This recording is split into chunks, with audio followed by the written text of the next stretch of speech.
Praise the Lord. கர்த்தருடைய பரிசுத்த நாம் மகிமைப்படுவதாக. ரோமர் எழுதின நிருபம் 8ஆம் அதிகாரம் 8வது வசனம். மாம்சத்துக்கு உட்பட்டவர்கள் தேவனுக்கு பிரியமாய் இருக்க மாட்டார்கள். மாம்சத்துக்கு உட்பட்டவர்கள் தேவனுக்கு பிரியமாய் இருக்க மாட்டார்கள். எனக்கு பிரியமானவர்களே, நாம் தேவனுக்கு பிரியமாய் இருக்கிறோமா இல்லையா என்பதற்கு மிக முக்கியமான ஒரு விஷயம் மாம்சம்தான். சில நேரங்களில் நமக்கு பிடித்ததெல்லாம் தேவனுக்கு பிடிக்காது. நாம் ஆசைப்பட்டதெல்லாம் தேவனுக்கு பிடிக்காது.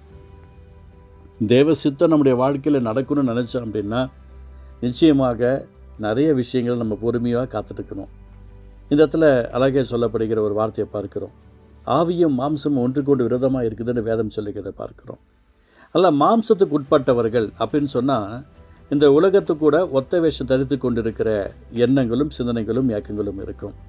அவர்களும் ஜெபிப்பார்கள் தான், துதிப்பார்கள் தான், அவனுடைய அன்புக்காக இருக்கிறவர்கள் தான், எல்லா விதத்திலையும் கர்த்தருடைய நாமத்திற்காக பிரயாசப்படுகிறவர்கள் தான். ஆனால் அவங்களுடைய ஆக்டிவிட்டிஸ் எப்படி இருக்கும் பார்த்தீங்கன்னா, ஃப்ளஷ் மாம்சத்துக்குரிய சிந்தனைகளும் எண்ணங்களும் ஏக்கங்களும் அவர்களை வழி நடத்தி கொண்டு இருக்கும். ஸ்பிரிட் ஆவியானுடைய கிரியைகள் அவருடைய வாழ்க்கையில் கடந்து வருவதற்கு இடம் கொடுக்க அவர்களால் முடியாது. அவர்கள் தேவனுக்கு பிரியமாக இருக்கவும் முடியாது. அப்போ நாம் தேவனுக்கு பிரியமாக இல்லாமல் இந்த உலகத்தில் நம்மளால் ஜெயிக்கவும் முடியாது.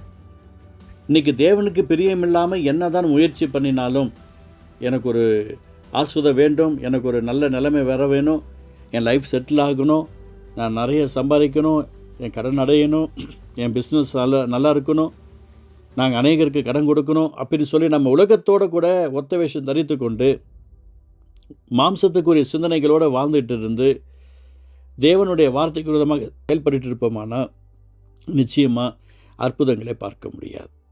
அதனால் நாம் என்ன செய்யணும் அப்படின்னு சொல்லி பார்த்தீங்க அப்படின்னா, மாம்சத்துக்கு உட்பட்டவர்கள் தேவனுக்கு பிரியமாக இருக்க மாட்டார்கள்.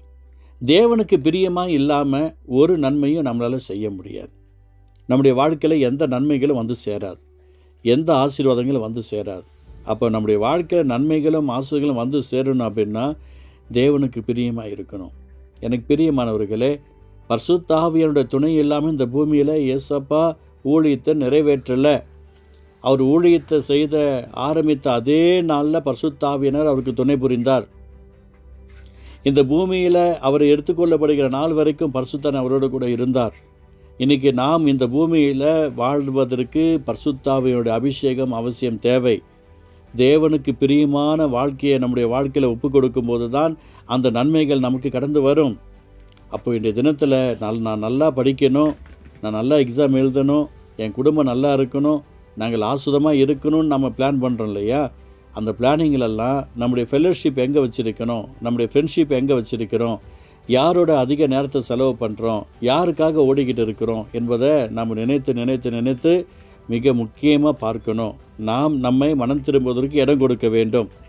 நாம் நம்ம இடம் கொடுக்காமல் எனக்கு கர்த்தர் அற்புதம் செய்யணும், அதிசயம் செய்யணும்னு சொல்லி ஊராக ஊழியக்காரிகளாகவா இல்லை பெரிய பெரிய தலைவர்களையே பார்க்க போகும்போது ஒரு நன்மையும் நம்முடைய வாழ்க்கையில் கர்த்தரால் கொடுக்க முடியாது.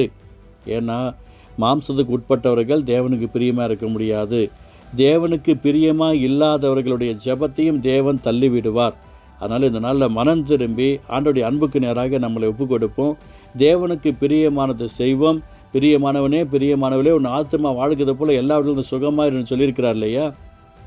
அவருக்கு பிரியமாய் நாம் வாழ்வோம், ஆண்டோடைய நாமத்தை மகிமைப்படுத்துவோம். அன்பு தகப்பனே, மாம்சத்துக்கு உட்பட்டவர்கள் தேவனுக்கு பிரியமாக இருக்க மாட்டார்கள் என்ற வார்த்தையின் பிரகாரமாய் நாங்கள் உமக்கு பிரியமாக இருந்து ஆஸ்வதிக்கப்பட கர்த்தர் அருள் புரியும். கிருபையும் சம உண்டாக்கட்டும். இயேசு மலபிதாவே, ஆமேன், ஆமேன்.